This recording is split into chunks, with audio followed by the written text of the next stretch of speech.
नमस्कार. महाराष्ट्रातील तमाम अंगणवाडी सेविका आणि मदतनीस ताईंना मला एक प्रश्न विचारायचा आहे, की काल परवा राज्य शासनाने, शालेय शिक्षण विभागाने आणि महिला व बालकल्याण विकास विभागाच्या वतीने असं सांगण्यात आलं, की ठीक आहे तुम्ही अंगणवाडी जिल्हा परिषद शाळांसोबत जोडा.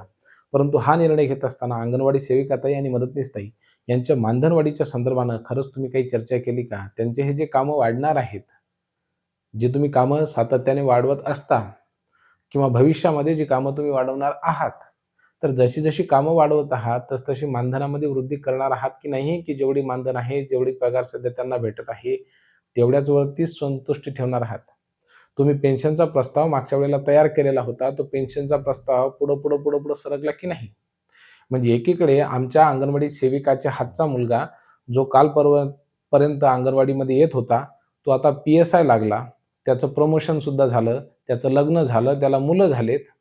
परंतु अंगणवाडी सेविकांचा प्रस्ताव पेन्शन संदर्भामध्ये, ग्रॅज्युटीच्या संदर्भामध्ये तो एका टेबलपासून तिसऱ्या टेबलवरती सुद्धा एवढ्या वर्षामध्ये गेला नाही.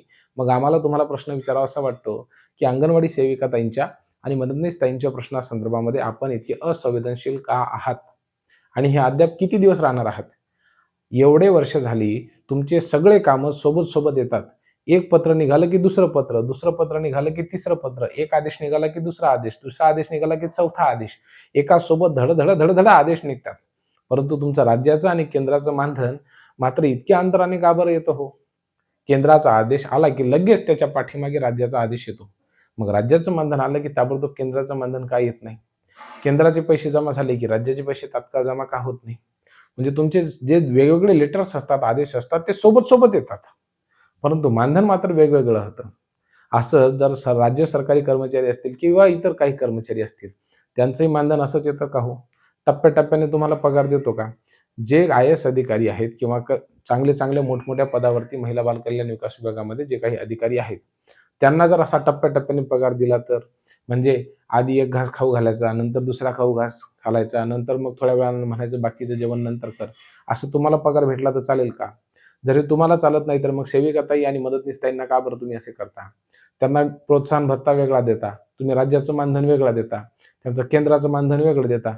म्हणजे एकच पगार परंतु 4-4 वेळेला देता. ती धड खाताही येत नाही, धड गिळताही येत नाही, चावताही येत नाही, टाकताही येत नाही. अशा पद्धतीने झालेली आहे. काय तर याला मानधन म्हटलं जातं. ना समाजामध्ये एवढी पगार घेऊन मान मिळतो, ना हातामध्ये धन राहत, ना घरचे कामं होतात, ना बाहेरचे कामं होतात, ना मुलांचं शिक्षण होते, ना मुलीचं लग्न होते. काहीच होत नाही. एवढं सोडा खाजगी दवाखान्यामध्ये जर गेलं, एखाद्या वेळेस माणूस बिमार पडलं, तर ते दवाखान्याचं बिल सुद्धा यामधून मिळत नाही. राज्याचं मानधन आल्याच्या नंतर तुम्हाला पैसे वापस देईल, केंद्राचं मानधन आल्यानंतर तुमचे पैसे वेळेवरती परत देईल, असं अंगणवाडी सेविकांना म्हणत अंगावरती उधारी करावी लागते. परंतु ते सुद्धा पैसे त्यांना वेळेवरती देणं होत नाहीत, कारण की ते मानधनच वेळेवरती येत नाही. लोकांच्या थट्टेचा आणि विनोदाचा विषय त्या ठिकाणी अंगणवाडी सेविकाताई आणि मदतनीस होऊन जातात. ज्या अंगणवाडी सेविकाताई, मदतनीसताई त्या ठिकाणी विधवा आहेत किंवा ज्यांच्यावरती संपूर्ण प्रपंचाची जबाबदारी ज्यांच्या खांद्यावरती आहे, त्यांनी आपलं जीवन कसं व्यतीत करायचं हा मोठा प्रश्न आहे. बरं अंगणवाडीचे काम झाल्याच्या नंतर दुपारून शेतामध्ये जायचं म्हटलं, तर तेही शक्य नाही. लोकं म्हणतात, "अरे सेविकाताई तुम्ही काय शेतामध्ये कामाला येणार? मदतनीस ताई तुम्ही तर तिकडे नोकरीवरती आहात. नोकरीवरती असताना तुम्हाला काम करण्याची काय आवश्यकता आहे?" म्हणजे नोकरीवरती आहात की नाही असं लोकांना वाटते. परंतु खरंच तुम्ही त्यांना शासकीय नोकराचा दर्जा अद्यापपर्यंत दिलेला आहे का? किंवा तुम्हाला देण्याचा तो मानस आहे का? एकीकडे तुम्ही महिलांच्या आर्थिक सक्षमीकरणासाठी हजारो कोटी रुपयांचे खर्च करून त्या ठिकाणी वेगवेगळ्या योजना काढल्यात. परंतु अंगणवाडी सेविका ताईंचं आणि मदतनीस ताईंचं सक्षमीकरणासाठी खरंच तुम्ही कुठले ठोस पावलं उचललेत? याबद्दल कधी विचार केलेला आहे का? उन्हाळ्याच्या दिवसामध्ये सर्व शाळा महाविद्यालयांना सुट्टी असते. परंतु जे निरागस, गोंडस, लहान-लहान इवलेसे बालकं आहेत, त्यांना मात्र तुम्ही अंगणवाडीमध्ये ठेवता. बरं त्या अंगणवाडीमध्ये थंड्या पाण्याची पिण्याची व्यवस्था तुम्ही केली का? नाही. अंगणवाडीमध्ये थोडीशी कूलरची व्यवस्था केली का? नाही. मग या लेकरांच्या अंग भाजेपर्यंत ते काही अंगणवाडीमध्ये येणार आहेत का? स्तनदा माता, गर्भवती माता यांना जर समजा अंगणवाडीमध्ये यायचं असले, तर एवढ्या उन्हामध्ये ते बसू शकतात का? तुम्ही सांगा ना, एसीच्या कॅबिनमध्ये बसून सर्वसामान्यांच्या जीवनाच्या बद्दल निर्णय घेणाऱ्या अधिकाऱ्यांना हा थेट सवाल आहे. आणि म्हणून माझी सर्वांना कळकळीची नम्र विनंती आहे, की अंगणवाडी सेविकाताई आणि मदतनीसताई यांच्या प्रश्नाबद्दल शासनाने सकारात्मकतेने विचार करा. आज जे जळजळीत प्रश्न आम्ही तुम्हाला विचारलेले आहेत, कदाचित हे प्रश्न ऐकून तुम्हाला राग सुद्धा येईल. परंतु ज्यांची जळते त्यांनाच कळते. ज्या अंगणवाडी सेविकाताई आहेत, मदतनीस ताई आहेत, त्यांना नेमके कोणत्या समस्यांचा सामना करावा लागतो, याच्याबद्दल खरंच तुम्ही कधी एखादी बैठक बसवली आहे का? तुम्ही कधी विचारलं, "अंगणवाडी सेविकाताई, एवढं 44 डिग्री तापमान आहे. या तापमानामध्ये तू अंगणवाडीमध्ये कसं काम करतेस?" एखाद्या वेळेस तुम्ही आमच्या सेविकाताईला विचारलं, की "एवढे गॅस त्या ठिकाणी महाग होते.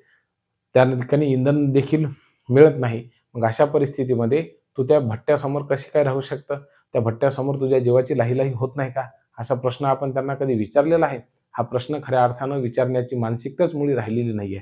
आणि म्हणून किमान आदितीताई, ज्या स्वतः एक महिला आहेत, अत्यंत संवेदनशील नेतृत्व आहेत, त्यांच्या खांद्यावरती महिला व बालकल्याण विकास विभागाची जबाबदारी आहे. त्यांनी तरी किमान तळमळीनं, विनम्रतेनं, शीलतेनं, धडाडीनं, एखाद्या जिद्दीनं निर्णय घ्यावा आणि अंगणवाडी सेविकाताई, मदतनीसताई यांच्या जीवनाचं नंदनवन करणारा पेन्शन आणि ग्रॅज्युटीचा प्रश्न मार्गी लावावा. जर नसेल हे शक्य, तर किमान मानधनामध्ये तरी ₹5,000 किमान वाढ करा आणि ते सुद्धा मानधन त्यांना वेळेवरती खात्यावरती पडेल, याची सुद्धा त्या ठिकाणी शाश्वती घ्या. तुम्ही जर अंगणवाडी सेविकाताईंना, मदतनीसताईंना हे एवढं जरी केलं, तरी सुद्धा मी तुम्हाला सांगतो, प्रत्येक गावच्या स्तनदा माता, गर्भवती माता, बालकांचा ज्या पद्धतीनं स्वतःच्या लेकराप्रमाणे, स्वतःच्या मुलीप्रमाणे आमच्या सेविकाताई, मदतनीसताई सांभाळ करत असतात. अगदी त्याही पलीकडे जाऊन, जीवाची बाजी लावून, प्राण लावून, कोरोनाच्या काळामध्ये जीवाची पर्वा न करता आमच्या अंगणवाडी सेविकाताईंनी जीव दाव दिला. परंतु सरकारने दिलेल्या प्रत्येक निकषाची अंमलबजावणी त्या ठिकाणी केली. घरोघरी लोकं त्या ठिकाणी एका मास्कवरती दुसरा मास्क, दुसऱ्या मास्कवरती तिसरा मास्क, असे मास्कवर मास्क चढवत होते. परंतु त्यावेळेला माझी अंगणवाडी सेविका काही घाबरली नाही, मागे हटली नाही. तिने असं म्हटलं नाही की मी हे काम करणार नाही म्हणून. तिने सरकारच्या प्रत्येक निर्णयाची कठोर अंमलबजावणी केली. घरोघरी जाऊन रुग्णांची तपासणी केली. ग्रामीण भागामध्ये असो की शहरी भागामध्ये होतो, तिने तिच्या कर्तव्यापासून पळ काढला नाही, की ती मागे सुद्धा सरली नाही. तिने स्वतःचा जीव त्या ठिकाणी धोक्यात टाकला, परंतु सरकारच्या प्रत्येक आदेशाचा अंमल तिने केला.